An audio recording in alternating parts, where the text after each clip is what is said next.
पंतप्रधानांच्या हस्ते सन 2013 मध्ये वीर बापूराव गायधनी शौर्य पुरस्कार देऊन तिचा गौरव करण्यात आला।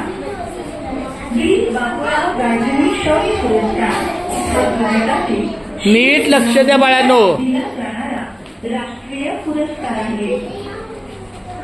ठाणे जिल्ह्यातील शहापूर तालुक्यात तांसा धरण आहे। नीट लक्ष द्या। ठाणे जिल्ह्यातील शहापूर ते जे बोलणं चालू आहे ते मिनिमम आहे, हे तुम्ही ऐकता। या धरणाच्या अभयारण्य आहे, प्राणी किंवा पक्ष्यांसाठी राखून ठेवलेला जंगलाचा भाग। या धरणाचे विविध प्रकारचे जंगली प्राणी आहेत।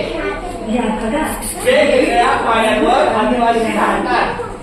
हे खाली पण बघायचं आपण, नुसतं चित्र नाही बघायचं, नीट ऐकायचं आणि लक्ष द्यायचं। त्यामुळे जंगलात त्यांचा सतत आणि सर स्टॉप।